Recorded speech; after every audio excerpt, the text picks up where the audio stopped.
Izay ny amin'ny vaovao iny fa nisy kosa androany ny fionana teo amin'ireo manapaiza manokana avy amin'ny vondrona OIF sy ireo antoko politika tetsy amin'ny fobetoeran'ny seni tetsy Alarobia moa nanatanterahana izany fionana izany.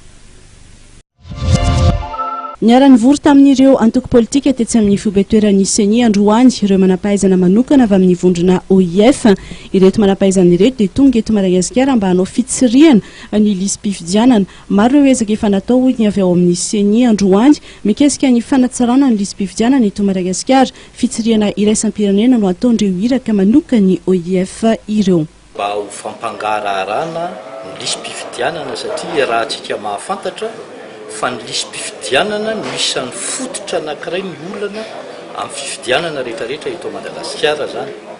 Ny ezaka ny seni nanao izay vitany dia amin'izao fotoan'izao tsika miantso olona zany hijery an'ilay izy hitondra ny traikefan'ny zareo hitondra ny fanamariana mba ahafahantsika manisy indray zany ary manatsaratsara kokoa an'ilay lisitra mba ahafahantsika miditra tsy ampiahiahina ao anatin'ny fifidianana amin'ny 2024. Ny zavatra iverimberenantsika matetika anie dia mbola misy maty ao anatin'le lisam-pifidianana.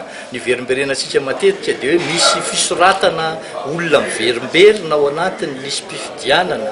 Nisy ara-nono nilaza fa hoe nampitomboana be io lisam-pifidianana zany rehetrarehetra zany mila marinitsika ary mila jerevana daholo fa ny zavatra lazain'ny seni zany hatreto dia miantoka ny mangarahara be da be ny seni satria amintsika miteny zao anie dia miverina any amin'ny fokotany rehetrarehetra manerana ny Madagasikara ilay lisam-pifidianana mba ahafahany rehetra zany manamarina an'izany lisam-pifidianana zany. Amin'izy mahoavy zao no avoakan'ireto manampaizana ireto ny vokatry ny fitsiriana ataon'izy ireo. Izy araka izany ny fivoriana miaraka amin'ny vondrona iraisam-pirenena anoloran'izy ireo ity vokatra fitsiriana ity.